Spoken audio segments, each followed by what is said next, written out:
बिस्मिल्लाहिर्रहमानिर्रहीम। मैं मियां मोहम्मद एहसन एडवोकेट हूँ और आपको अपने यूट्यूब चैनल लीगल ओपिनियन में वेलकम करता हूँ। मुअज़्ज़ज़ नाज़रीन, मेरा आज का जो टॉपिक है वो है कि क्या नाबालगान के खर्चा नानो नफ़का की ज़िम्मेदारी दादा पर आयद होती है या नहीं, या किन हालात में दादा अपने ग्रैंड चिल्ड्रन के खर्चा नानो नफ़का का ज़िम्मेदार है। मुहम्मदन लॉ की दफ़ा 370 और 371 के मुताबिक नाबालगान के खर्चा नानो नफ़का की ज़िम्मेदारी उनके बाप पर आयद होती है, और अगर बाप बीमार हो या मुफलस हो या बहुत ज़्यादा कमज़ोर हो और बच्चों का खर्चा नानो नफ़का अदा ना कर सकता हो, तो इस सूरत में खर्चा नानो नफ़का की ज़िम्मेदारी बच्चों की वालदा पर आयद होती है, बशर्ते कि वालदा बरसरे रोज़गार हो या उसके कोई सोर्स ऑफ इनकम हो जिनकी वजह से वो बच्चों का खर्चा नानो नफ़का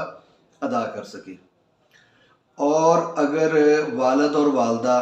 दोनों इस काबिल ना हो कि वो नाबालगान का खर्चा नानो नफ़का अदा करें, तो फिर नाबालगान के खर्चा नानो नफ़का की ज़िम्मेदारी उनके पैटर्नल ग्रैंडफादर यानी दादा पर आयद होती है, और दादा ज़िम्मेदार है कि अगर नाबालगान का वालिद और उनकी वालदा अपने बच्चों का खर्चा नानो नफ़का अदा ना कर सकें और दादा वेल ऑफ हो, माली हालात से बेहतर हो, तो उस पर फिर खर्चा नानो नफ़का की ज़िम्मेदारी आयद होती है। अब इस बात में कोई इख्तलाफ नहीं है कि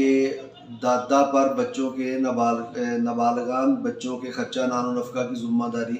आयद होती है, ताहम देखना ये होता है कि किन हालात में दादा ज़िम्मेदार है और किन हालात में दादा जो है वो नाबालगान के खर्चा नानो नफ़का का ज़िम्मेदार नहीं है। तो YLR 2004 पेज 616 और PLD 2010 लाहौर पेज 119 में दोनों जो फैसला जात हैं उनमें ऑनरेबल हाई कोर्ट ने करार दिया है कि दादा जो है वो हर सूरत में अपने नाबालगान ग्रैंड चिल्ड्रन के खर्चा नानो नफ़का का ज़िम्मेदार है, और उस पर पाबंदी आयद होती है कि अगर उनका बाप बीमार है, खर्चा अदा नहीं कर सकता या बैरून मुल्क है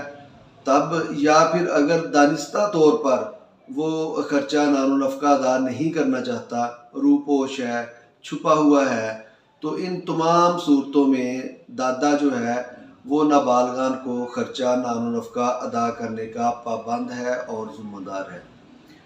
इसी तरह 2005 SCMR पेज 1293 में ऑनरेबल सुप्रीम कोर्ट ने होल्ड किया है कि दादा अपने नाबालग पोते और पोतियों के खर्चा नानो नफ़का को अदा करने का पाबंद है, और ये ज़िम्मेदारी जिस तरह बाप पर आयद होती है इसी तरह दादा पर भी आयद होती है। अगर बाप अपने नाबालगान का खर्चा नानो नफ़का अदा ना करे तो दादा जो है वो अपने नाबालगान पोतों का खर्चा नानो नफ़का अदा करने का पाबंद और ज़िम्मेदार है। एक दावा में जो फ्री कैन है उन्होंने नाबालगान का वालिद चूँकि बैरून मुल्क सऊदी अरब में मुकीम था, उन्होंने खर्चा नानो नफ़का का दावा दायर करते वक्त बाप के साथ उनके दादा को भी फ्री के मुकदमा बनाया, और दादा जो है उसने हाई कोर्ट में उसने जो फैमिली कोर्ट है वहाँ पे पेश होने के बाद मौक़िफ़ इख्तियार किया कि नाबालगान का जो वालिद है वो ज़हनी और जिस्मानी तौर पर सेहतमंद है और बरसरे रोज़गार है, और रोज़गार के सिलसिला में वो बैरून मुल्क गया हुआ है, और जब तक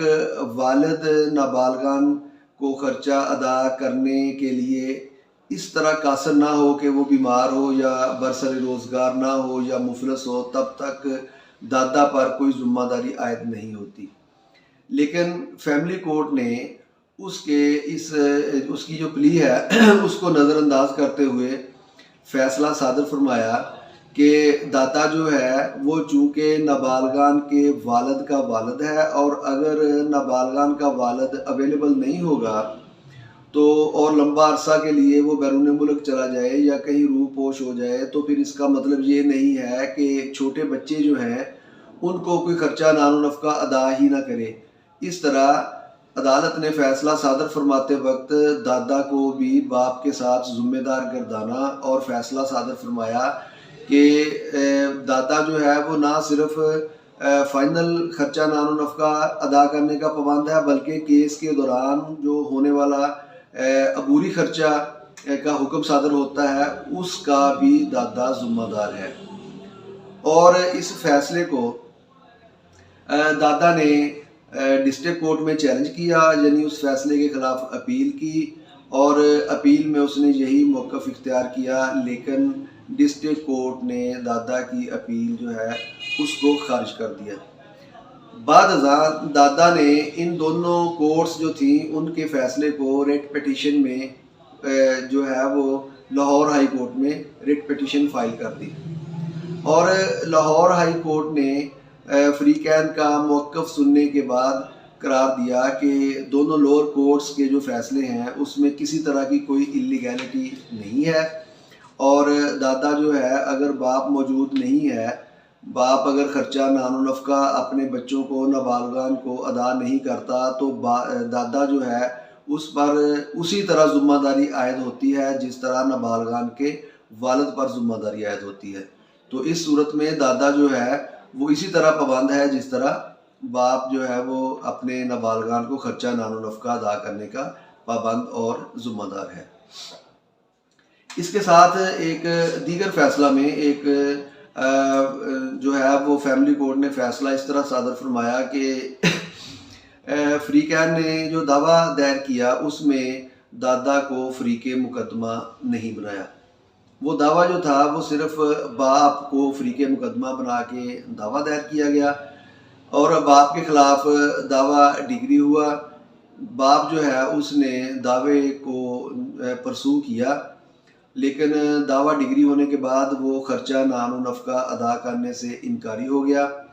फैमिली कोर्ट ने उसको गिरफ़्तार करवा के 1 साल के लिए सिविल जेल में भेज दिया, और 1 साल का दौरानिया पूरा होने के बाद वो सिविल जेल से रिहा हो गया। नाबालगान की वालदा ने इजरा में उसके दादा की जो प्रॉपर्टी की फ़र्द थी उसको पेश करते हुए उस फ़र्द को कुर्क करने का जो है वो इस्तदा की। तो फैमिली कोर्ट ने दादा की जो घर जो था उसको ना सिर्फ कुर्क किया बल्कि उसको सेल करके खर्चा जो था वो नाबालगान को अदा करने का हुक्म सादर फरमाया। जबकि दादा का मौक़िफ़ ये था कि जो फ़ैसला फैमिली कोर्ट ने फरमाया था उसमें दादा फ़रीक़े मुकदमा नहीं था, और इजरा के वक्त